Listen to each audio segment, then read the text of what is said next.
Walking down the hallways of Vanier College, the dusty, dry corridors of Vanier, airless and awful on a beautiful, beautiful, nearly summer day, leaving behind the dark nightmare of my office, once a nun's bedroom, apparently, weird, and headed off towards the English resource room, which is exactly as full of character and verve as that name implies, English resource room.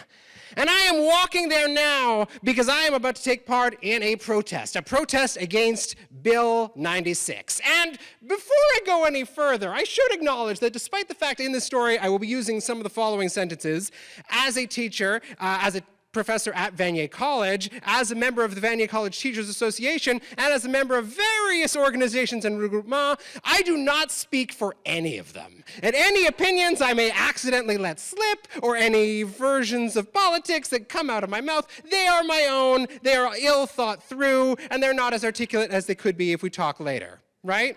Right. So, I am walking towards the English resource room, ready to protest this awful bill, Bill 96, a bill that, if you don't know much about it, you live in Quebec. Most of us don't know very much about it. That's just the nature of the thing, right? That's what we're doing here. And I gotta tell you, I'm walking there and I'm feeling a little bit anxious. I'm feeling a little bit nervous. You see, I've had three meetings in the past 2 weeks. First an English department meeting, then a Vanier College Teachers Association meeting, and then a town hall for the entire college. And all of these, the answer was, we don't really know. We don't really know what this is going to do. We don't really know how this is going to affect your lives, the lives of your students, but it doesn't seem great. What options do we have? John McMahon, our most excellent DG, and if you're paying attention to the news, you've certainly seen this man on TV, claims that he has a really fantastic plan. And now me speaking 2 weeks later, I really am so excited to see that plan, John. Please, that plan anytime now. Coming back to the story. But at this point, we don't know what to do. We don't know what to say. So we are doing the one thing we can. We are going to walk out of our college. We are going to walk onto the street corner, and we are going to hold up some signs. Right? Well, I walk into the Vanier College English Department resource room, and there I see seven incredible teachers who spent the last hour making signs, making buttons, making all kinds of things. And when I see these 7 wonderful colleagues of mine whom I love dearly, my heart drops a little because 7 plus 1 is 8. And 8 is not a protest, people. I've been at a lot of protests in my life, and I'm just hoping our reputation as a college as not being super politically active does not hold true, because the 8 of us, though brave, we're really not a protest. We're walking down the hallway carrying our signs, carrying our buttons. They had a button machine. And I'm just thinking about, why am I here? And I don't mean why am I here at Vanier? I mean, like, well, what am I doing? Like, what am I doing as a college teacher anyway? Like, I've been a teacher at this point 13 years, lucky number 13. And now here I am with the government very much putting my job, my life, these things that I put my passion into question. What am I doing here? Well, let's see. When I finished university, I needed a job. And I had a coffee with my brother. We were talking about jobs. And at that point, he had been applying for college jobs for a long time. He was a communications grad and looking to get into the humanities. And he had a really tough time at John Abbott, at Dawson, at Vanier. He wasn't able to get an inroad anywhere. And so I did the only thing a younger brother could do. I seized this opportunity to find a job for myself before he could get one. What brought me to Vanier College was not a love of education, but spite. Pure brotherly spite. And now here I am 13 years later, and that spite has really worn out. It doesn't take long before you realize that spite doesn't get you through an 8 a.m. class. And spite doesn't teach you what to do when you're actually teaching at 4 colleges, because no one's looking for one teacher with no experience. But you can get a little bit of work at Abbott, a little bit of work at Vanier, a little bit of work at Centennial, and even a sessional job at McGill, but Dawson won't call you back. It's fine, Dawson, it's fine, I don't care anymore. And over the course of multiple years, learning how to actually do this thing that I do, learning how to talk to students, learning how to convince students that theater is interesting, that storytelling is interesting, that books and ideas are worth their time, And learning more about them, learning more about where they come from, the different languages and ideas and cultures. One of the gifts of Vanier College is we have students from everywhere, all of these different experiences. I've had the opportunity to work with students who are refugees. I've had this opportunity to work with students who English is not their first or second or third or fifth language. I've had opportunities to work with students who have been in the French system their whole lives, who love Quebec, who've grown up here and are proud Quebecois people, but wanted something different from Cégep, wanted something different at this stage in their lives. I've had all these experiences, but it doesn't answer the question, why do I want to be here anyway? And I step out of the halls of Vanier towards the streets, beautiful green fields leading up to the streets in front of Vanier. And as I'm walking out, I'm hoping I'm not seeing anybody. There's no protest here. There's a few people smoking on a bench, and there's a couple making out in the corner. It's Cégep. And my sign, which I'm holding up here, is kind of doing one of these. And I never drag it on the floor. It's like a flag. You can't let that drag on the ground, but it's definitely at half-mast at this point, shall we say. We get about halfway towards the street, and that's when I see students bringing out tables. And it's our good friends. It's the Vanier College Student Association, and they're setting up a table of snacks. And their brilliant plan, they're going to trade snacks for signatures on a petition against Bill 96. And if you've met students, or if you are a student, this is an excellent idea. And I noticed that Isabella, one of my students, a student I'd had in my class just 2 hours ago, is one of the students giving out snacks. It's really good. I chat with her for a few minutes, and as I take a step away, lift my son a little higher, nice to see some student pride, I realize she's giving instructions to all the people around her. And it turns out that the student who I've worked with for this full semester, is not just Isabella in my contemporary theater class. She's the president of the Vanier College Student Association. She is a figure at this college, and I don't know it at this point, but in a week at the real big protest for Bill 96, she's going to give a speech on a big stage in front of a lot of people, and it's going to be filmed, and people will talk about this speech. People will talk about this person as a student standing up for what she believes in. I don't know all that yet, but in that moment, I see her in this new light, and I'm super impressed. And then suddenly there's a tap on my shoulder, and it's another student of mine, and I'm super embarrassed. He's not here tonight. I don't remember his name, because I taught him 2 years ago. He was my Intro to College English course, and he's grown up a lot in 2 years. He's 20 now, and we talk for a minute. He goes off with his friends, and I'm watching him, and I don't know how else to put this. He's funny. I'm watching him being funny and smart and talking about whatever, about the world, about politics, about life, and he's funny. And I am so proud of this guy. And it occurs to me as I'm watching these two students that I have been a teacher for 13 years. 13 years, teaching 120 students a semester, over 2 semesters a term, so it's 240 a year, times, I'm an English teacher, I'm not a math teacher. But that's like a lot of students. That's a couple of thousand students. That's a couple of thousand people like Isabella and this poor guy whose name I forget. And it hits me that this is what I love about teaching Cégep. This is why I'm here. I am here because I love meeting people and being this moment in people's lives and not recreating, not transforming them, certainly not setting them on a road, but giving them a new perspective, helping them find a new idea, a new approach to things, being a part of their journey. The Bill 96 debate is often framed as English teachers like me worried about losing their jobs, which we are. But more than that, it is also a question about students' rights and about the opportunity to learn new things, meet new people, and have new experiences. And I am privileged, I am so privileged to have been a part of this for the last 13 years. When Bill 96 was first announced, I thought of this as yet another sign in my long life here in Montreal, a sign that I am not ever going to be fully welcome here, no matter how good my language skills are, no matter how much I love this city, this province, for all its faults, I will never be completely welcome here.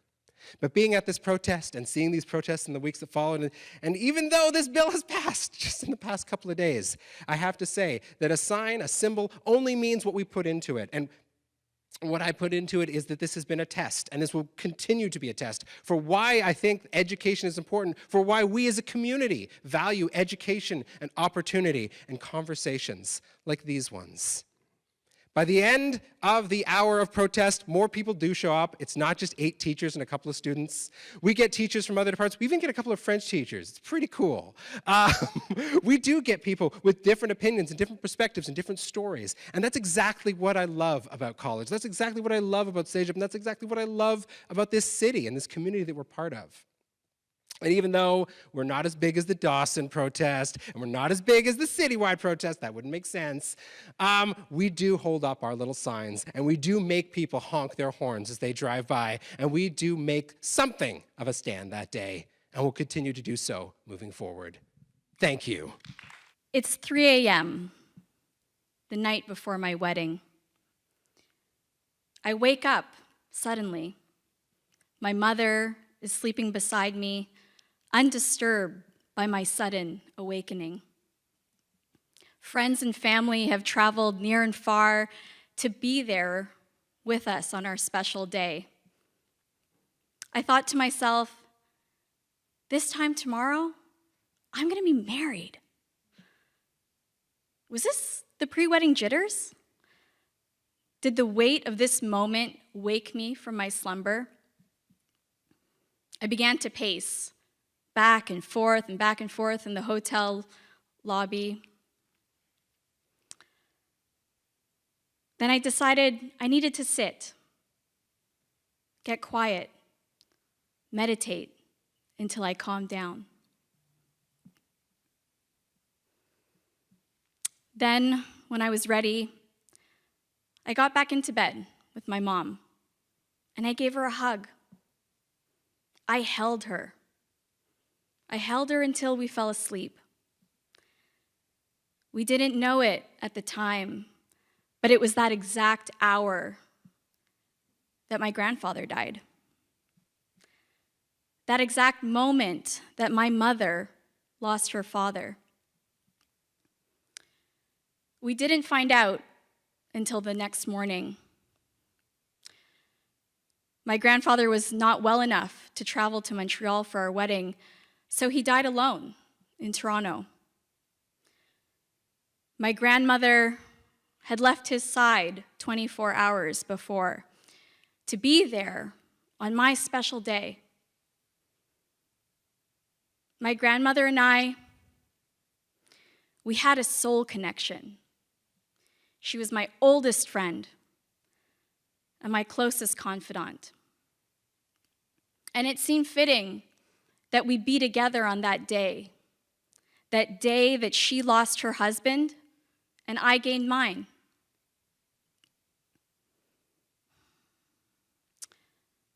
A week after our wedding, my husband and I traveled to Toronto for my grandfather's funeral. Shortly after his funeral, we decided to go through his things, as one tends to do when you've lost someone that you love. It was part of the grieving process. In my grandparents' bedroom, there was a beige metal filing cabinet. I mean, the bedroom's a kind of funny place to put a filing cabinet. It never really went with the decor of the bedroom. My grandmother once threw a doily, a lace doily over the filing cabinet to try to help it to blend in. But yeah, it always stuck out like a sore thumb. It was difficult to ignore, impossible to ignore. While my grandfather was alive, I never dared open that filing cabinet.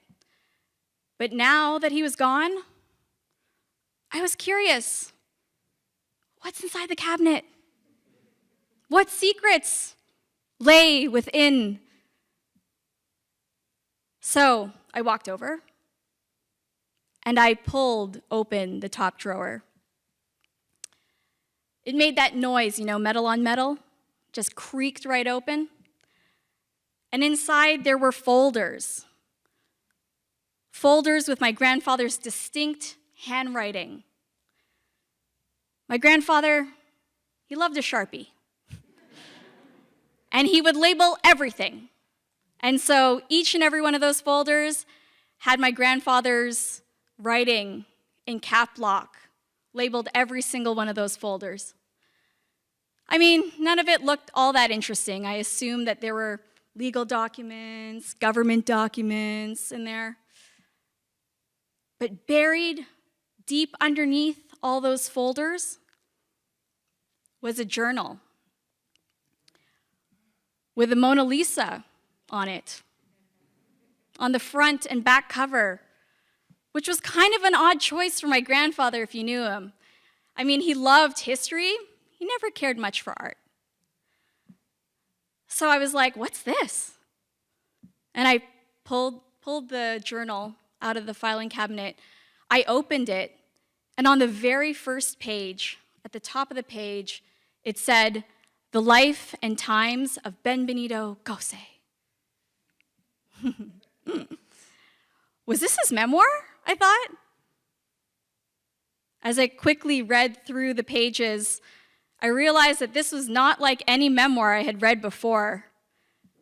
It wasn't sentimental.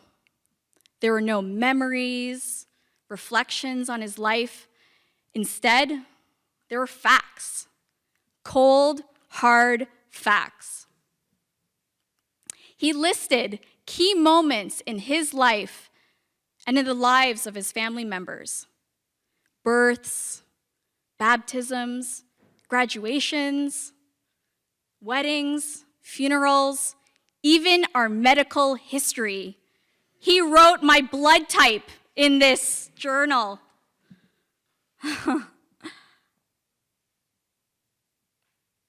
Since he died, my family has visited that journal many times to better understand him and to better understand each other.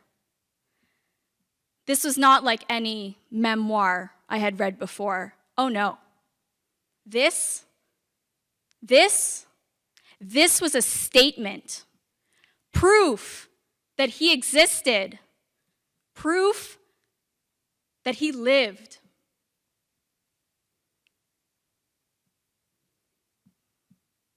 Several weeks ago, my grandmother died. As we did 13 years before, my family went through her things. Again, we looked in to that same beige metal filing cabinet. And there were those folders with my grandfather's handwriting. Again, didn't look all that interesting. Bunch of legal documents, bunch of government documents. But this time, I opened one of those folders and I found love letters from 1946 to 1950. Love letters between my grandmother and my grandfather in the years leading up to their wedding. Days before their wedding, actually, was one of the last letters included in the folder. Why am I finding this now? How did I not see it 13 years ago? Unlike the notebook, the contents of those letters were emotionally charged, deeply sentimental. The act of preserving them was sentimental.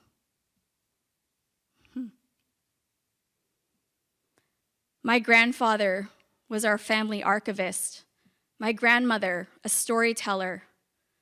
And now that they're gone, what is my role in continuing their work?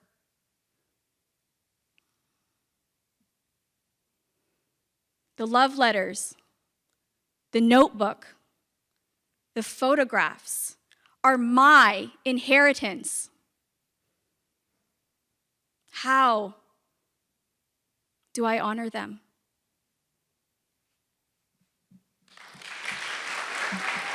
So, do you want to make them bigger? This is the first thing that the plastic surgeon says when he looks at me. And I'm sitting on the examination table with my hospital gown wide open. I exchange a quick, what the fuck glance with my mom, who's sitting on the chair behind him, and say, no, I'm perfectly happy with them as they are, actually. In other words, I'd rather not have to be doing anything to them in the first place, but here we are. I'm 32 years old, and it's been less than a week since my official diagnosis of invasive ductal carcinoma, also known as breast cancer. My tumor has spread so much throughout my right breast that it's been decided that I'll need to have a mastectomy and reconstructive surgery. I don't smoke, and I don't have a significant family history, so suffice to say, this news has come as a bit of a shock. And I'm a little bit more concerned with staying alive than I am with getting a free boob job out of the situation. The plastic surgeon continues to explain the reconstruction process. They will simply lift up my pec muscle and place the implant underneath because it looks better that way. I say that sounds pretty painful, and I express some concern over how that might affect my range of motion, seeing as I'm pretty active. He replies, it'll be fine. Takes around 5 weeks to heal. He continues to explain another reconstruction option where fat is removed from the abdomen because it creates a more realistic looking shape. He then looks down at my stomach, though, and cracks a joke that I might have enough fat to work with after I have a few kids, but for now, we better stick with an implant. My mom and I decide to get a second opinion. That night, I go for a 10-kilometer run around Mount Royal at dusk. Movement has always been my medicine. No matter how hard or messy life gets, I've always found it easy to just put on a pair of running shoes or grab my yoga mat, get out there, and get it done. And I always feel better for having done it. Enamored by the dusty pink skyline that's poking through the trees, I suddenly trip over a root that's sticking out of the ground, and I fall flat on my face. I get up, dust myself off, and I keep going. I feel keenly alive. I make a pact with myself that no matter what happens, I won't compromise the way that my body works just so it can look better. During the second opinion, we're relieved to find out that there is such a thing as a pre-pectoral reconstruction, where the chest wall is left entirely alone. The recovery time is quicker, and there is less chance of complications. When my hospital gown is tied back up, plastic surgeon number 2 asks, "And are you happy with your current size?" Yes, I am. The big day comes, and it's time to say goodbye to righty. Everything goes as well as it could. In order to make sure that my new breast heals in the right shape, I'm given this rock-hard tissue expander. It juts out kind of comically from my chest, and I can't help but notice that it's significantly larger than my left breast, which confuses me a little bit. During my first appointment, post-op, I expressed this confusion to the resident who's checking up on me. He eagerly replies, "Oh, not to worry. They can always put an implant in the left side to even things out if I want." Oh, gee, thanks. I think I'll pass. Maybe it's just me, but I don't like the idea of cutting into my perfectly healthy left breast, potentially severing more nerve endings, and definitely enduring more pain, just so I can more closely resemble some outdated societal ideal. And besides, in 2019, we all know that big butts are all the rage anyway. Like, come on. There are many more occasions where it's assumed that I'll want to go bigger when the time comes to remove the tissue expander. All these 20-something-year-old male residents at the plastic surgeon's office seem to be trying to communicate something to me about my body that I should already be aware of, but I refuse to play along. I spend a lopsided year and 3 months with the tissue expander in, and a lot happens during that time. I do the whole chemo and radiation thing, and all my hair falls out. I start a new job. A global pandemic arises. I move into an apartment on my own, and I get a cat, and my hair starts to grow back curly. It's not curly anymore, but that's another story. I continue to move my body as much as I can, no matter what, and my range of motion pretty much returns back to normal on my right side. Right on the verge of the second wave in Montreal, the dreaded code red creeping in, the time finally comes for me to swap out that tissue expander in favor of a nice, squishy silicone implant. Pre-op, my plastic surgeon dares ask, "And will you be wanting to do anything to the left?" "Don't touch it!" I interrupt, my eyes glaring above my mask. "Please don't touch it." He gets the message. Because I did radiation, they have to make another incision, a new mark to add to my permanent collection. But no one will notice with my clothes on anyway. "That's the point," my plastic surgeon says to the resident standing beside him. And it's true. I can go about my day in just about any outfit, and no one would know the difference. But at the same time, I don't want to hide. This is a part of who I am. My body has unfailingly continued to carry me through this world with grace and strength, and it continues to do so. In fact, I just signed up for my first ever marathon last week. Whew. When I look in the mirror, I like what I see, clothed and unclothed. And the liking feels like a rebellious act. For me, bigger isn't better. Thank you. Out! Out, damn spots! That's a slight misquote from Macbeth. It's also my first tattoo. Lady Macbeth, she sees blood on her hands. It's a hallucination of the guilt she feels over murder, and she stands center stage, scrubbing the blood from her hands and scouring them, and it's very dramatic and dark and broody and everything that was very important to me when I was 18. And so I have this tattoo, and it is a tramp stamp. And forgive the expression, but it really is the best way of describing my first and worst tattoo. When I got this tattoo, I used to tell people that I had done terrible things. And that, I got the tattoo because I wanted to remember my guilt, to hold myself responsible for it. What terrible things? I yelled at my mom a bunch. I got suspended for smoking pot in the back of Josh Hamilton's station wagon that one time.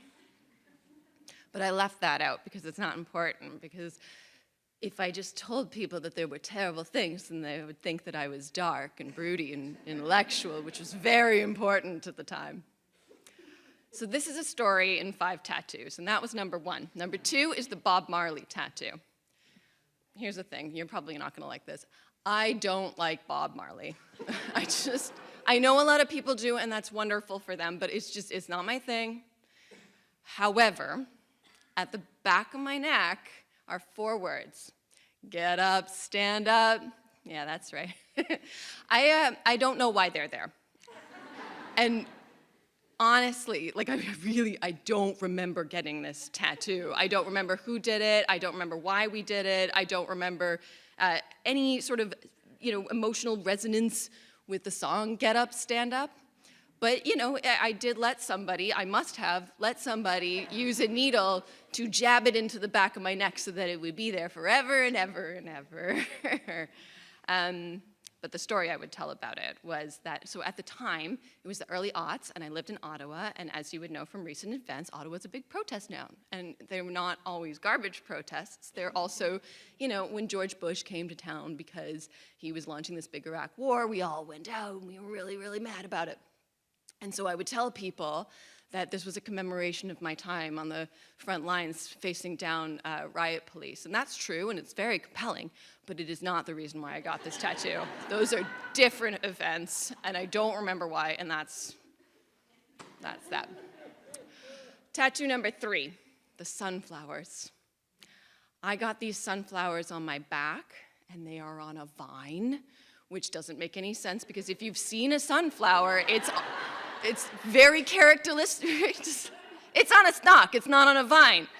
Anyway, they're back there, and each one represents something that I hold dear. And I don't mean to be snide to my 19-year-old self, but the things that you hold dear when you're 19 are not necessarily the things you're gonna hold dear when you're 34.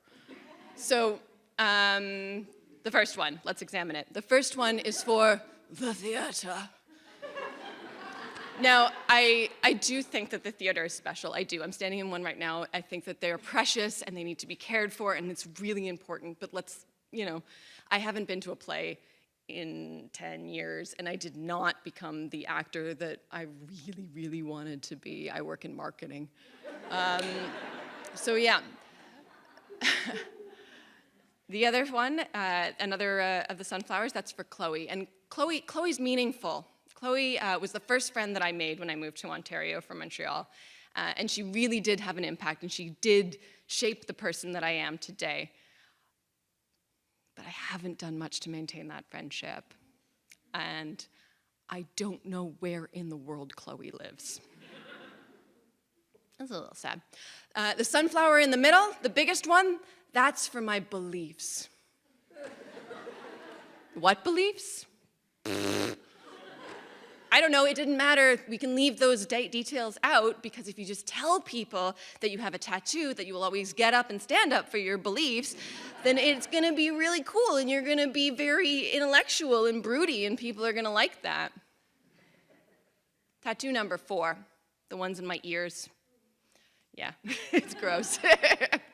The ones in my ears I got because I wanted something shocking. At the time, I was dating a boy, and he used to perform in freak shows, and he had these gauges that you could stick your fist through, and his special talent was that he took metal hooks and he would put them through the skin on his back, and then he would hang himself from the ceiling. And, and I felt that when I hung out with his friends that I was really small and like a poser, and since I wanted to be this person who was a person of action and not a poser, I decided that I was gonna get my ears tattooed. And so now I have these big red roses in the cartilage, and they kind of look like scabs now, but that's another point. And then it says Mom and it says Dad on the earlobes. And I went to my parents, and like a snarky little 20-something-year-old, I said, You remember when you joked about how I have so many tattoos and none of them are for you? Well, and so my mom says, "Oh, I didn't want you to get them on your head." And so by this point, the tattoos, they're becoming, the stories are becoming thinner, and they're kind of irreverent and they're kind of a joke, right? I got them to piss off my parents and to impress a boy who hangs himself from hooks. That's a really good joke. But they start to come apart, the stories, and I think in kind of a good way.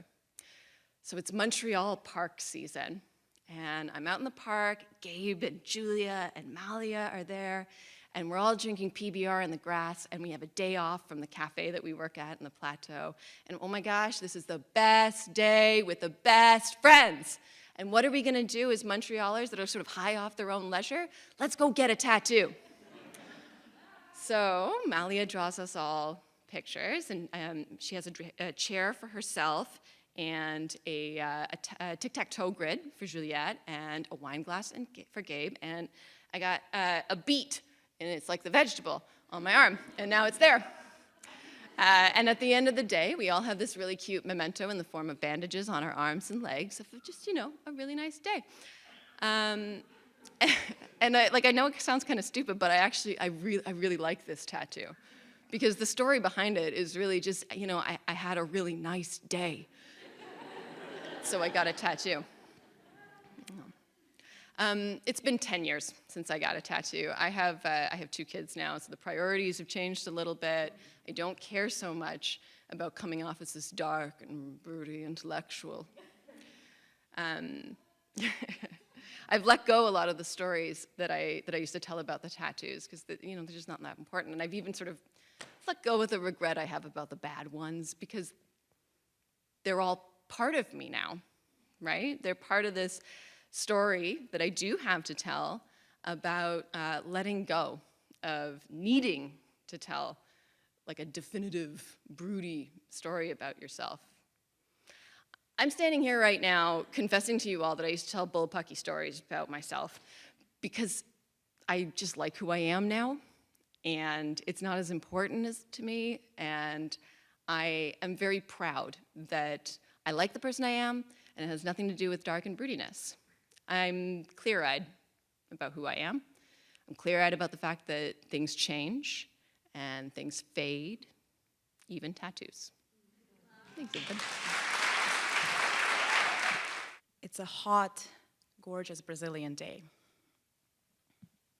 And I'm in the most extraordinary middle of nowhere that I've ever found myself in. I'm standing on the edge of the waterfall, the drop right behind me. Gushing water and the sound going right past my ankles. And I'm doing my best not to look where it's going because behind me there's a 13-meter drop. That's 43 feet. Am I there at gunpoint? No.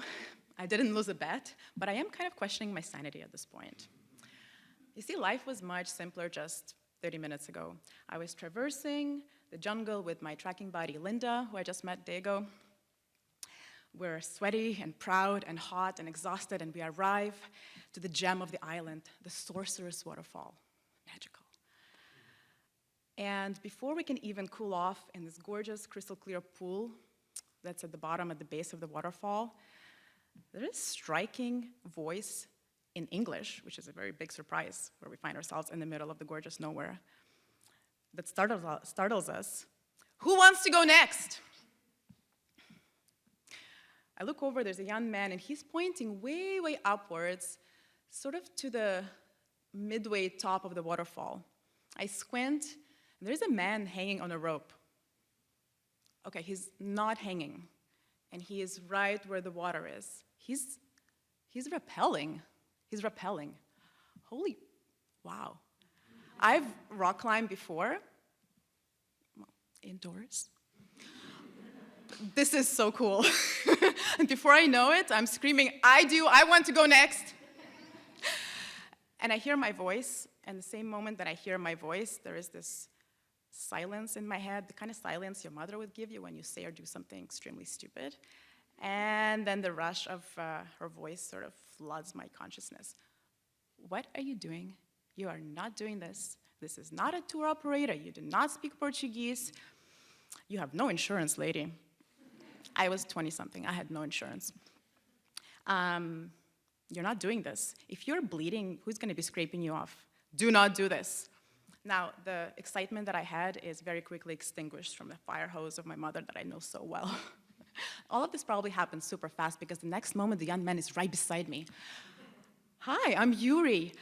You want to be going next? Super, that's Paulo up there. You know, we're local. He's doing this all the time. He's from Rio. He comes here and he loves doing this for the tourists. He's been doing this forever. He has all the gear. He always brings it with him. Da-da-da-da-da-da-da. Before I know it, every single concern that I had is somehow magically addressed. Could this be a sign? While the gears are clicking really hard in my head, the next voice I heard is Linda, my traveling buddy. Oh, I'm going, Daria, are you coming? Before I know it, I'm seeing them traverse the pool to the edge of the waterfall and up the little trail, and I'm kind of left behind. There's no way that Linda is gonna go and do that while I'm staying back here. No. So I tell the nervousness in my head to shut up, and I follow suit. We're at the top. As luck would have it, I'm the first one to get instructed and rappel. Okay, but you know what? It's fine. The weather is gorgeous. There's a beautiful 360 view of the treetops of the jungle. Sun is shining. I'm good. Everything is good. Paolo, the rappeller, just instructed me. Yuri translated it meticulously. We, practice pretend. One hand in front, one hand behind. It's easy peasy. It's going to be like rock climbing, but in reverse. Okay, all ready? We're on the edge of the waterfall, the drop behind. I'm ready. It's great. Paolo's on my right, and he's smiling. He looks over at me, and he says something. And I don't understand. I search for Yuri's eyes, and he's somewhere talking to Linda, and I look to the left, and I look to the right, and then I probably do a mistake, and I look behind me.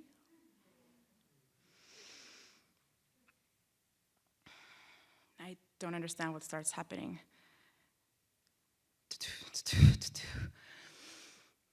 I'm on the edge, don't look down. I'm on the edge, don't look down. I'm on the edge, don't look down. That looks like 30 meters and not 13. And all of a sudden, this cold rush of God knows what, I don't know, God knows what, comes right from under my feet. I feel like through the rocks, up my spine, and has its tight grip at my throat. And I don't care that the sun is shining. I don't care about the instructions. I don't care about all the signs. I could care less about Linda in this moment. I don't want to die today. I can't do this. I can't do this. This moment, Paolo seems to try to say something now in broken English, which I cannot imitate. So he asks me, "Are you ready?" No, thank you, I'd like to say.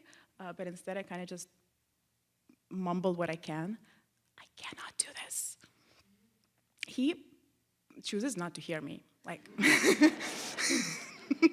I get really frustrated in the moment. Somehow I can summon a voice inside of me and all of a sudden remember Portuguese. Now posso, at least I think it sounded Portuguese, I say with rage a little bit or frustration. Oh, he hears me now. Paolo hears me. And he seems to, in that moment, just silence everything. He looks right at me. He looks straight into my eyes. And for the first time, I feel he looks at me. And I feel he looks right through me somehow, as if he goes in right into my soul and he hooks onto something, I don't know what. But I notice he has blue, bright eyes. I notice the wrinkles of his sun-weathered face. He's unfazed. He's serious and calm. And then he speaks, but I have no idea what language. Hey, you got this. You got this. I'm here with you. And I won't let you go. And he points to the one thing I missed to see. We're attached by this thick climber's cord, body to body, body to universe. And he won't let me go. And in that moment, I'm overcome by this supernatural calm that just kind of descends on me, and an inner stillness. And just as suddenly as the cold came in before, there is this rush of capacity that rises from within and power that comes from I don't know where, and I can feel my legs. And I can feel my legs, and I know I can do this. And I know I have a choice, and I know what I want. I'm ready. One hand in front, one hand behind. I take the first step down, and the water and the rock meets me. I take the second step down, and the edge just disappears. And then my body seems to go into a trance. I'm fixated on the water right in front of me as I move I feel this strength and power in my capacity that I've maybe not felt before. I feel this grace and ease that I'm moving in, and I feel like I'm supported fully by my body. I'm supported fully by the cliffs. It feels like I've been running up these cliffs and down these walls forever. Like, this feels natural. I feel alive. In the middle of all of this, Paulo stops and interrupts the ecstatic descent that I'm in. And he mimics me to follow suit, but at this point, I'm not questioning his madness or mine.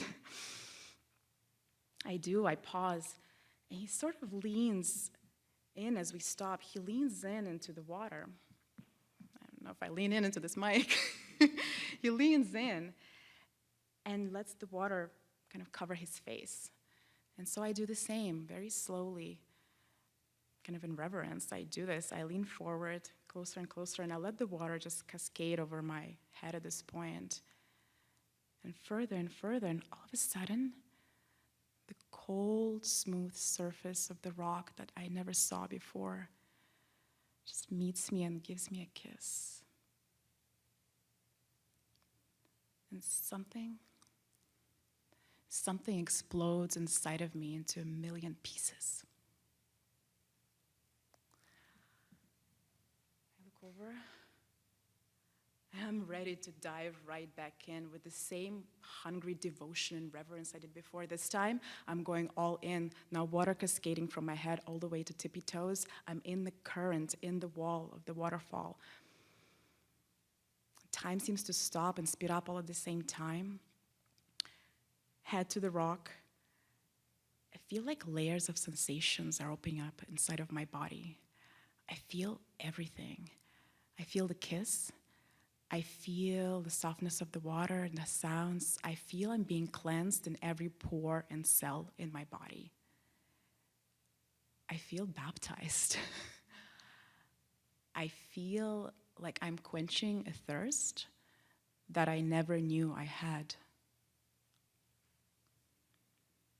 That I never knew I would have quenched if I didn't go. That I never knew I would have found. I feel invigorated and alive. And what is this drug? What is this drug that I'm feeling? Could this be what life feels like after the edge of fear? How many edges have I missed? Maybe this time I followed all the right signs. And maybe I did need someone to believe in me along the way. And maybe that's all right. Thank you. You'll never get me. I'm wrestling with my mom. Every night we get bedtime stories before bed, but she does something more. She wrestles with me for a good night kiss. And I got great technique, okay? I got these pro wrestler moves. I wrap the sheets around my hands, and I hold them tight around my head, and then, and then she wrestles, but then then she gets stronger though, and then, oh God, she wins again. To know how important this is you have to picture my mother. Picture a woman in a taller microphone. No? Okay. Underestimated. All right. Picture a woman in a Dior dress, white pumps, carrying it like she owns the world. That's not my mother. Take my frame, let's lose 4 inches, take off 60 pounds, let's say, plaid shirt, floods, and a stoop, because she definitely is more leaning over, and a creaking noise, like every time she moves, like a rocking chair, an old rocking chair. And then you just got to get a sense of everything for her is a challenge. And she comes by it honestly. When she was 6, she was sent off to what I call Queen Margaret's School for the Lonely and Abandoned. 5 kilometers from her home, and her parents never visited. She'd go there in September, come back in December. leave in January, come back in the summer, and during that time, they would, well, of course, they would never visit, but they would write on occasion. Parents so close, and yet so far. So, my mom's different, though. When I grow up, I'm going to make a whole batch of bread and eat the whole thing raw. I'm making bread with my mother. We don't have much money, so making bread is a weekly thing. And she's got spaghetti arms and not much strength in them, so she leans in there and she pushes, and her arms are trembling. And she lets me try once in a while, So then I'm pushing around the dough and doing what I can to make something of it. Of course, getting nowhere. But then she tears off a piece, a nice round piece, and she gives it to me, and it tastes like a big wad of salty snot. And I love it, So spending time with my mom like that, it's great. But resentment sets into our relationship around when I'm 7. And I think it has to do with the fact that I discover, something I don't want to discover. We're wrestling one night before bed, and she is pulling hard. She's going at it, and then she takes a pause. And then we get back into it, wrestling some more, and then she's done something she's never done before. She stops. And she says, "It's too hard. You're too strong now." I said, No, this is no. I want to be strong. I want this, but I don't want this. I don't want to grow up. This is all her fault. So there's this underlying thing going on now. Sweetie pie. This is my mother. She spotted a spider with a little glass. She puts it over and gingerly slides a paper under it, takes it outside to release it into the wild. She's caring. She's kind. And I see her as weak. Is it okay that I think this way? Is it okay to love your mother but hate her at the same time? It's tough.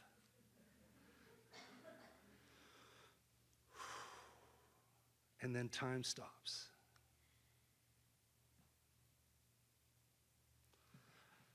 We're on the highway in the middle of Saskatchewan. We've had an accident. I'm not going to cry. There's pieces. Our camper's been torn in half. There's pieces all over. There's chunks. It smells of oil, and I can taste steel in my mouth. And my sister Jacqueline's kind of sitting strangely, and she's not moving. That's really cold. The ambulances are taking a long time to come. I'm not going to cry. I can hear my mother moaning. She's crying about, saying, "Please stop the pain." And small 9-year-old me, I can't do anything. The ambulances come, and we get to the hospital, and I find out that a truck driver fell asleep and drove into us. And I find out their mother's in intensive care, and that Jacqueline died. Mother can't make it to the funeral. My grandmother holds my hand. They lower the casket into the ground, and I cry like a child who just can't stop crying. It takes a long time for Mom to get her strength back just a little bit. And after a couple months, she goes back to church. "And how are you, Catherine?" Mom is not happy to be there. Dad's got her in a wheelchair, and it just makes her more of a target. And so she's got to answer questions. So she says, "So I answer one of them, and then I ask them, 'And how are you?' And off they go." She looks at them, and she feels such disdain for people that are disturbing her silence, her safe, her reassuring silence. Who can blame her, right?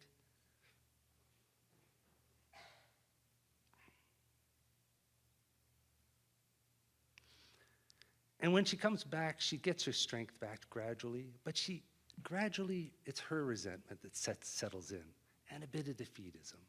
I mean, case in point, she's able to walk now, and I go to Rexall drugstore with her, and Paul Brown, this crazy guy from school, shows up, and he just sees Mom, flood pants, and tall and lanky and awkward, and he just decides to talk to her. And he says, "Hi, Pete. Where's Paul? Jim's in the hospital." Mom is stunned. She has no idea how to react. She looks at me like with pleading eyes. What's going on here? Paul leaves, satisfied with having made someone feel ill at ease. I say, "Mom, he's an idiot." And she says, "Oh, yes. Well, such is life." I say, "No, I'm like, no, such is not life. Such is not life. This is not the way life's supposed to be. Life's supposed to be where you stand up for yourself and you defend yourself and you say things and you show me how to do that too." And I'm like, I resent her for this. And then, yet she takes care of the spider. And then there's also situations where she does stand up for me. So I'm confused. Like, for instance, I'm 13. I come home from school a couple hours early, and she looks at me and asks what I'm doing home. And I tell her. Whew. It's not 10 minutes before we're at the principal's office, and she is raking my teacher over the coals. Sir Simon is on the defensive. "I did not mean to say that Michael is empty-headed. I meant more light-headed." That's not what she said. My cow of a teacher said, "Maudit tête vide, sors de ma classe et reviens plus jamais."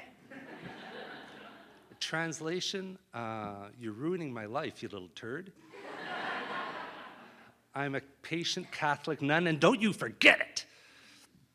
So, Mom must have heard insults like that when she was at Queen Margaret's School for the Abandoned and Lonely. And she's not wanting me to be left alone on this sort of thing. And so Simon is paying the price. So I respect my mom for this. And my mom also has like this inner strength, despite her infirmities, that comes out at the right moments. Like just when you want it to come out too. I'm 14 and I've decided I want to start the car for the first time. And I haven't told my mom I've never done this before. And for some reason, she thinks someone has taught me that on manual cars, you have to push in the clutch before you start. So we're on a hill. And you're supposed to also check that it's in reverse or not.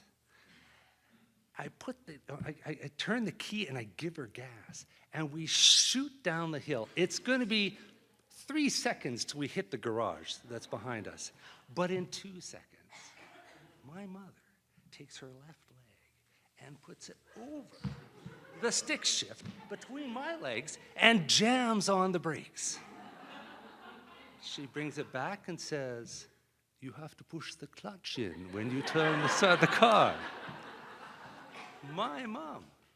So I'm really, it's tough because I'm really impressed with the fact that she defends me, and I'm really impressed by the prowess, and yet I have this resentment about the fact that she doesn't take care of herself, that she takes care of the lowly spider, but not really herself. So fast forward to 2015, Mom's not feeling so well.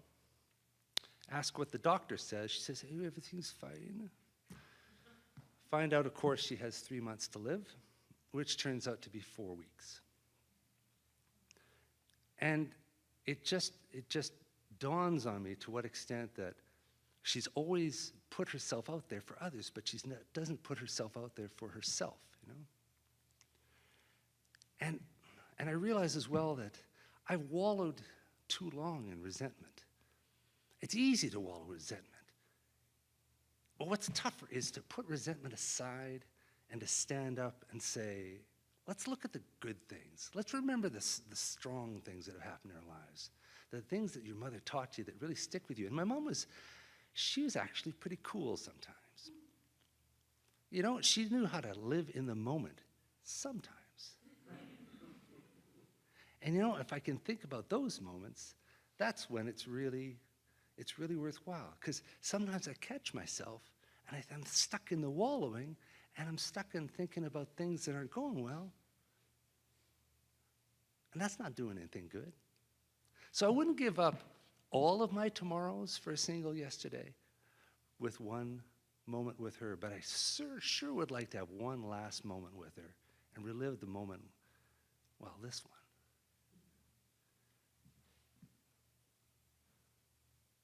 Can't see the damn thing. You know my eyesight's not so good. That's my father. He's sitting on the couch. I'm 15 and want to play Frisbee, and he doesn't want to get up. But I want to play. So I debate with myself. Do I ask my mom? I mean, every movement seems like it could be her last.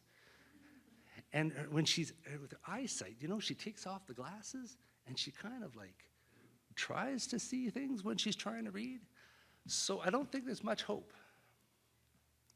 But in my mind, she's got arms and legs, so there's a possibility.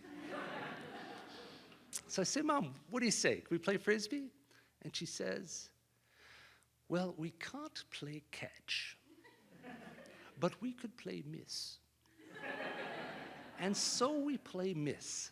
She stands there in the field with her arms out.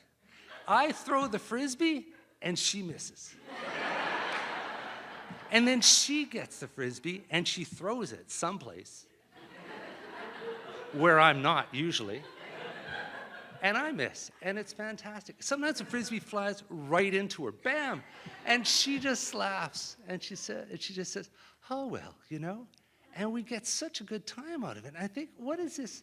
It's incredible to me that all these years I could be resenting her, and yet there's this symbol of her great attitude to life in an orange disc, you know? And I think I spent a lot of my time thinking my mom could change the world. Then I resented her for years that she couldn't. When in reality, she taught me something much more important, which was, you know, the best moments in life are often when you just let go and don't control anything, you know, and just, instead of trying to control things, just play miss. And when I can do that, life is pretty sweet. Thanks, Mom. Look at me. Really look.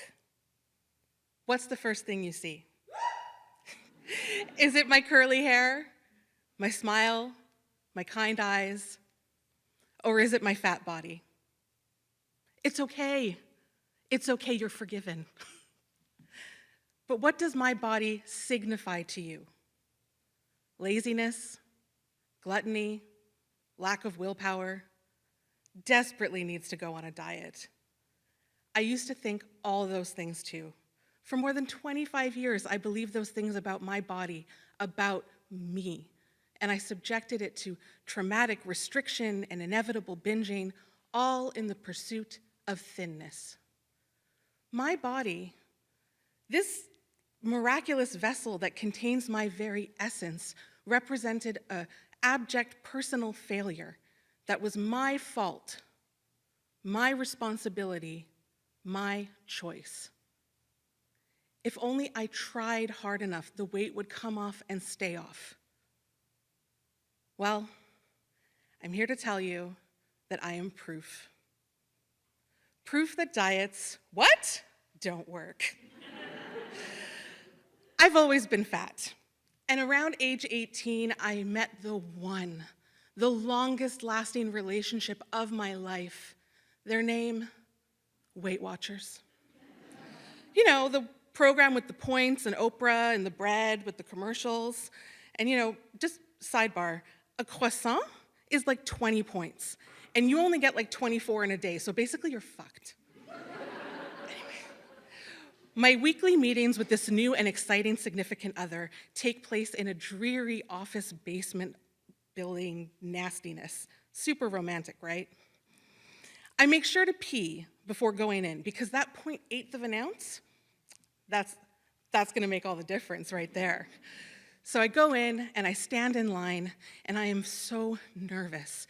I'm there with a bunch of middle-aged fat women, and we're all waiting to get weighed in by a chipper success story employee. And I'm just progressively nervous with each step, perspiring lightly, but trying to keep my cool.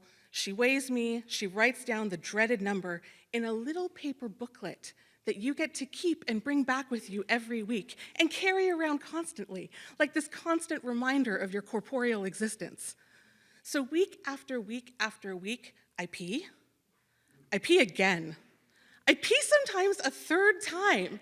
Perspire, wait in line, clutching my little booklet, hoping that I'll be awarded with a sticker because I've lost weight, and more often than not, getting some empty platitudes because I've gained. And most of the people who run these meetings are thin women who have managed to lose weight and keep it off. If they can do it, so can you. Well, I only learned much later in life that these wonderful people are the unicorns of dieting. The research shows that only about 5% of people who try to lose weight and manage to lose weight can keep it off long term. That's a 95% failure rate. Would you get an appendectomy from a surgeon with a 95% failure rate? We sit in our group meetings week after week, sharing tips and tricks. Drink a glass of water before you eat. You'll eat less. Repeat the mantra, nothing tastes as good as skinny feels. Oh, and do I buy into it? Hard. I'm like, yes, if only I lost the weight, my life would really begin. I'd be happy, I'd be desirable. And I did. I lost a lot of weight. Over the years, I have lost hundreds of pounds. But here I stand, fat and fabulous as ever. And in August of 2019, my significant other developed an unhealthy interest in children in the form of a dieting app for kids. Yes, thank you.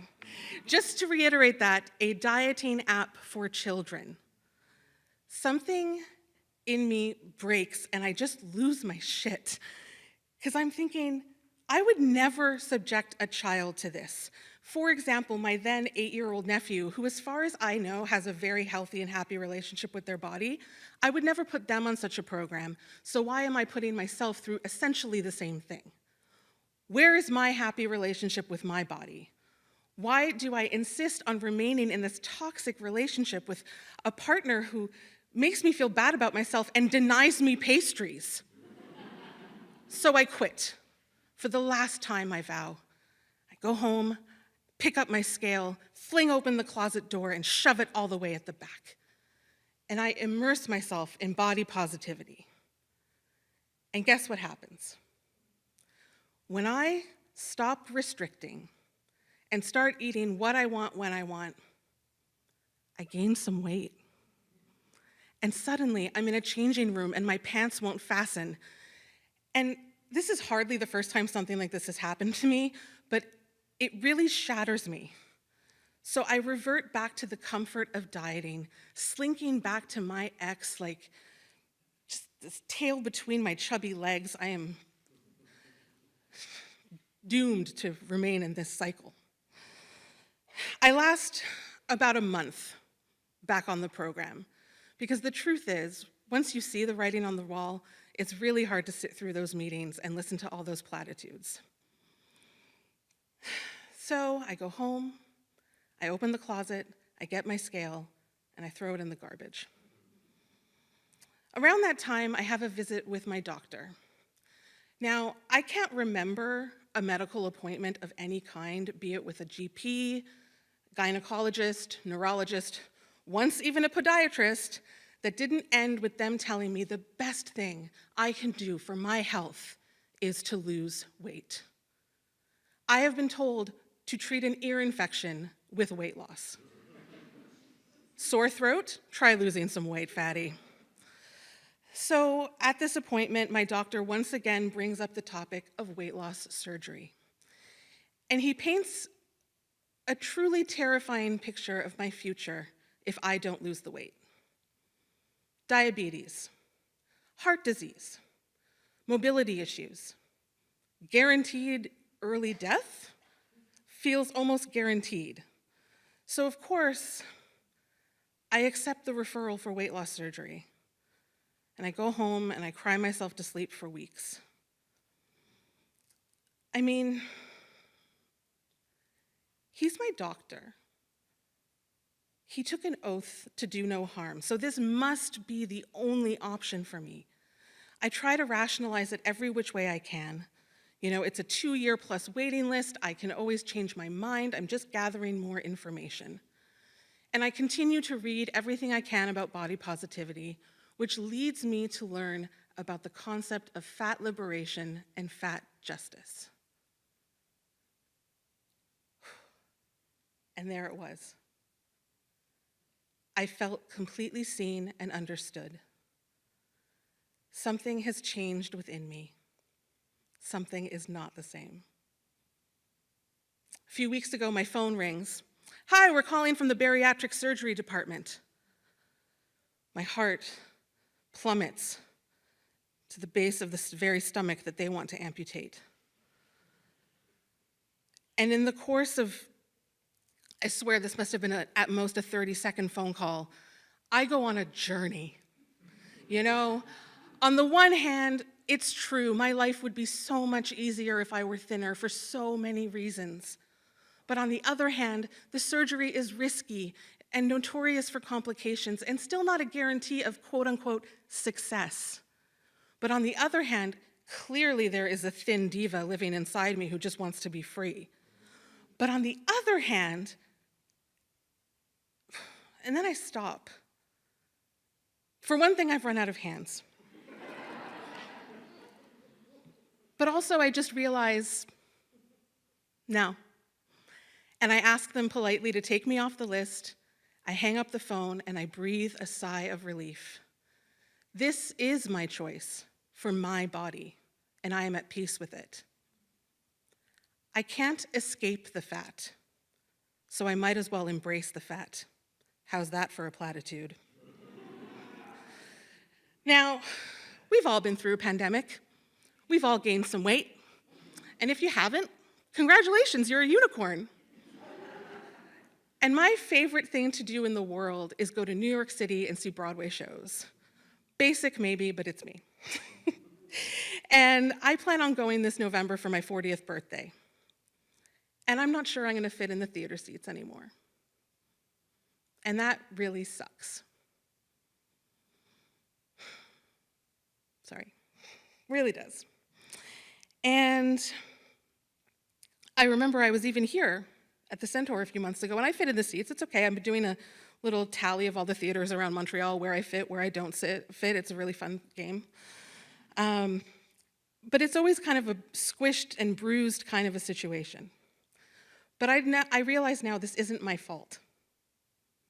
And we can get into that later. Come see me for a drink, and I'll talk about like fat phobia and the patriarchy and everything. But I decide to advocate for myself. And I contact the theater in New York, and I find out the seat measurements. And you know what? I might not fit. I might fit. We'll see. It's pretty close. But wouldn't it just be great if they made seats for all bodies? A few weeks ago, I was at a show here in Montreal, and the venue had fat-friendly, accessible seating. And I literally cried because I was able to enjoy the entire show in complete comfort. No pinching, no bruising, no loss of circulation, just a human being who is worthy of respect, just living their best life. More of this, please. And the more loving and accepting I am of my fat body and its inevitable fluctuations, it happens to all of us, it's cool, I am just so much happier. More of this too, please. Look at me. Really look. I am fat, very fat, beautifully fat, wonderfully fat, forever fat, and that's okay. Thank you. I'm 5 years old, and we've just driven a gazillion, trillion, billion hours from our house in the forest to Nanny's house in the big city of Toronto. It's only a 2.5-hour drive, but kid time. Now, Nanny is my mom's mom, but she doesn't want to be called grandma. She thinks grandma sounds too old. So I call her Nanny, and Nanny is my favorite person in the whole wide world. So my dad parks the car, and I fling open the door, and my mom yells, "Watch out for cars!" We're not from the city, so I'm not used to things like traffic and sirens and the tap water. It's horrible. It tastes like a swimming pool. So my mom, who's pregnant with my little sister, helps my 2-year-old brother out of his car seat, and my dad takes the suitcases, and we all head over to the 14-story apartment complex where Nanny lives. Now, naturally, I get to push all the buttons. So first is the button to Nanny's apartment. It buzzes up there, and then she unlocks the door, and then I run inside, and I push the up button for the elevator, and we all get inside, and when I push the number 14 to get to her floor, the doors close, the elevator lurches, and my stomach feels like it's sinking as we go up, up, up. The doors open, I dash out, I turn left, I race as fast as I can down the hall, and at the very end, there she is. Great big smile, her arms open wide, her hug is as sweet as honey. I love visiting Nanny for so many reasons. Firstly, she always has a present for me. This time, it's a new outfit for my Barbie doll and some chocolate coins. I also love TV at Nanny's house because it's city TV. There's like 1 trillion channels, and one of them always has Sesame Street playing. Nanny's place smells way better than our place. Our place kind of smells like cat pee and sawdust and mold. Nanny's place smells like cake and strawberries. And everything here is pink. Everything, even the walls. The walls have this pink striped wallpaper, and the couch is pink, and all her clothes are pink. But the main reason why I love to visit Nanny is because I like being with Nanny. When I'm with Nanny, I feel so safe. When I'm with Nanny, bad things don't happen. When Nanny's with me, my dad is very polite, and he smiles, and he talks in a low, quiet, gentle voice, and I know he's just pretending. But it's okay, because when Nanny's around, I'm not as afraid of him. In the late afternoon, Nanny gets out this big barrel of wooden blocks of all different colors for me and my brother to play with. And she dumps them into the middle of the living room, and then she goes into the kitchen to make us some supper. So me and my brother, we get started, and I'm building a big, beautiful, magical bridge. It's for Care Bears and My Little Ponies only. But my brother keeps knocking it over, and now he's stolen the big, long green block that I need for my bridge. So I just reach out and take it back. And of course, he screams, and that's when my dad looks over at me, and he glares. And he says, "Nisha, why don't you just do us all a favor and don't be yourself?" And it's just words. It's just words, but it really hurts. Like here. It's like my chest is full of smoke all of a sudden. And when Nanny calls us for dinner, she's made my favorite dinner, which is macaroni and cheese, but it's kind of hard to eat because my throat hurts. I can't swallow properly because I'm trying not to cry.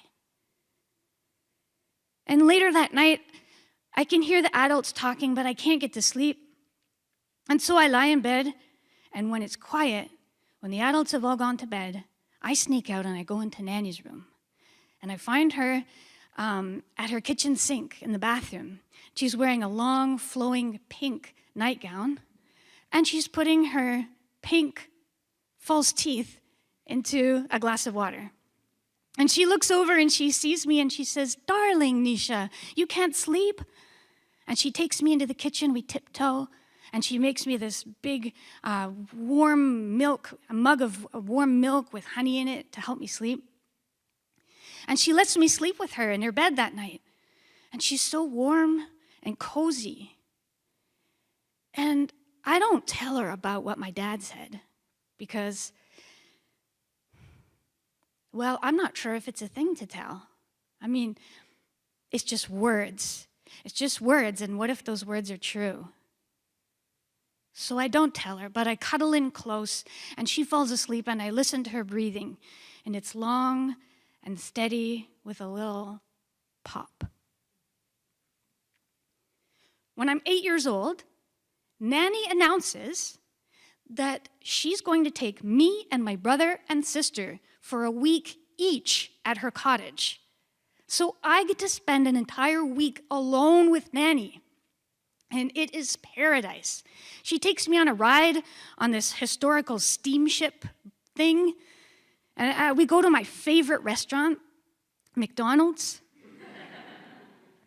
And I swim in the lake every single day. Nanny sits on this lawn chair with a big straw sun hat, and she chants, 1 for the money, 2 for the show, 3 to get ready, and 4 to go. And that's when I race down the dock and jump into the lake. The neighbors are at their cottage too. And I guess Nanny knows them because the man's coming over and he has a little girl. He introduces himself. His name is Michel. And his little daughter's name is Sophie. And Sophie's only 2 years old. But I can play with her. We just splash around in the shallow water. And Michel and Nanny talk. And at a certain point, Michel asks Nanny if I'd like to come over and play with Sophie for a little while at their place. And Nanny looks at me and she asks if that's something I would want to do. It is not something I would want to do because I want to stay here and I want to spend time with Nanny and jump off the dock. But I don't want to be rude, so I nod my head and Nanny gets up and goes back into the cottage and I go over to play with Sophie. And she's 2, like I said, so there's not a lot we can do. We're just kind of splashing around in the shallow water. But the wind starts to pick up and I start getting cold. I have goosebumps on my arms. And that's when Michel comes over. And he says, gosh, you're cold. And that's when he starts like putting his hands kind of on my body and rubbing like on my chest and on my legs. And he's saying, you're so cold, you're so cold. This is going to warm you up. This will warm you up. But it doesn't make me feel warm. It makes me feel weird and bad, like something is wrong. And later that night, I can't get warm. I am so cold. I'm shivering and shivering. And Nanny lets me sleep in her bed that night. She's so warm. And I don't tell her what happened with Michel because I don't know if it's really a thing to tell. I mean, he was just trying to keep me warm, I guess. So I just cuddle in close to Nanny and sort of bask in her warmth. But for the first time, her warmth feels like fragile or something. It feels like something that I could lose. The next year, we're supposed to go back to the cottage with Nanny, but she's not feeling up to it. She'd had a fall that year and a bout of shingles. And so my mom says, well, okay, we'll take each one of the kids, we'll take you to Nanny's for the weekend. We'll take turns. So my brother gets to go first. And I'm annoyed because I really want to go. But also, bad things happen when my mom leaves. And only about 2 hours after my mom and my brother leave the driveway, my dad gets into his pickup truck and he drives away. Doesn't tell me where he's going. And he doesn't come back. And by the time I'm ready for bed, he's still not back. So I go to bed. And in the middle of the night, the phone rings. Remember those middle of the night phone calls? We don't get them anymore because we can turn our phones off, but they used to happen. And this was my first experience with that middle of the night phone call. And as you're probably aware, no one is calling in the middle of the night to tell you something awesome. But I didn't know that at the time. So I'm just tired and I'm stumbling out of bed and my head is foggy with fatigue, I answer, "Hello? Nisha? I'm at the police station, and the police are my friends." You can laugh, it's okay. I'm not very old. I'm only about 9, but I know what's going on. I know my dad doesn't have new best friends that are cops. He was drinking and driving, and he got arrested. And because of that fateful night, he has lost his license. So, a few weekends later, when my mom takes my sister to go see Nanny, Dad has to drink at home because he can't go anywhere. So the next morning, he is hungover, not a good scene, very irritable, and unfortunately, he's lying on the couch in the middle of the living room, very central location. And my brother and I are aware of the situation, and we are trying very hard to be very quiet, not make any sound, not set him off in any way. But at a certain moment, my brother does something, I don't know what. All I know is my dad is racing into my brother's room, and I hear a crash, and I hear him scream, and then I hear another crash and another scream, and I race to my brother's room, and there's my dad going after my brother again. His eyes, it's like he's in a trance, or like he's crazed, but then he sees me, and he kind of snaps out of it, and he looks at me, and then he comes towards me, and he kicks me out of his way. Not hard, but almost as if I was just a piece of garbage in his path. And he goes down the hall, and he goes down the stairs, and he goes into his room and closes the door. I don't tell anybody about what happened with my dad because I don't know if it's a thing to tell. I don't know what's normal. I don't know what happens in other people's homes. And it's not like our bones are broken. We're not in the hospital. And it's not like it happens every day. Every day isn't bad, but what is bad is that you never know when something's going to happen. So it's this idea that something could happen at any moment, that's what's bad. That's what kind of follows me around like smoke, and it makes it hard to breathe, and it makes it hard to be happy. So after years of not telling anybody anything, I just kind of stopped talking at around age 12. I just sort of disengaged. I don't want to do anything. I don't want to go to school, and I don't care about my friends, and I don't see the point. And then one evening, the phone rings, and this time it's Nanny, and she's calling for me.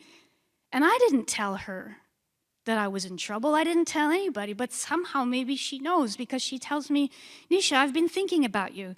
And I know you've always loved the violin, but is that something you would want to learn? Because Nanny would like to pay for your lessons if you do." That blows my mind. I mean, it's true, the violin and me would always had a thing. Like, the very first time I ever saw someone playing the violin, I was so mesmerized. It seemed like the most magical thing a person could do, but it never occurred to me that I could do that. My parents could hardly afford food most of the time, so violin lessons, they weren't a thing. But now they were a thing. Because Nanny paid for my violin lessons, and I had this violin teacher who became my mentor, and I learned so quickly because I was meant to play this instrument. And my teacher even said, "I think you must have played this instrument in another lifetime." I loved practicing, I loved playing, and by age 14, I'd reached a level where I could join a string orchestra. And at the same time, Nanny starts confusing me with other people. She starts calling me Wendy and Betty, Joanne. At age 16, I joined a rock and roll band in high school. And at the same time, Nanny starts talking about her husband, who had died many years before, as if he's still alive. At age 18, I win a music scholarship for university.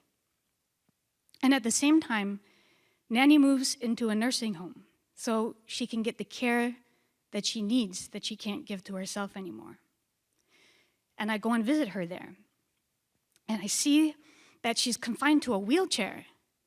And she's pale and thin, and she's confused and anxious, and she wants to know, why am I here, and where's my husband?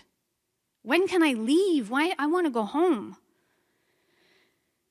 So I get out my violin, because I brought it with me, and I start playing for her. I play through this slow movement of a concerto that I've been working on. And as I play for her, I think about telling her just how much music means to me, like how she's completely transformed my life, and how I will tell her that everything good in my life now I can trace back to the violin, how it helped me find my voice again, and it helped me find my confidence. And I even stood up to my dad. I'm not even afraid of him anymore. And I want to tell her about him. I want to tell her all about the bad days with my dad and all the mean things that he would say. And I want to tell her about the creep at the cottage. They were all things to tell.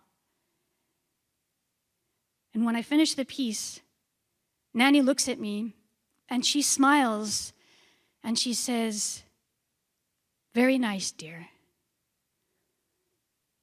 And she doesn't know who I am.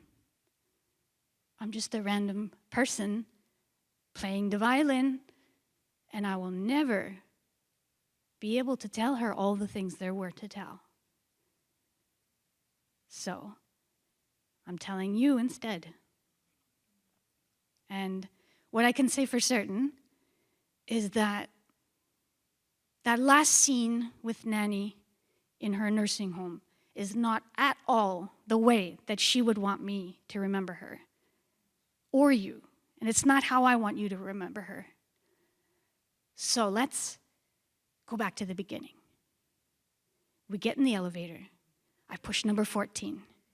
The doors close, the elevator lurches, my stomach sinks, so we go up, up, up. The doors open, I leap out, I turn left, I race as fast as I can to the end of the hall, and there she is waiting for me. A huge smile, arms open wide, her hug as sweet as honey. My favorite person in the whole wide world. Nanny.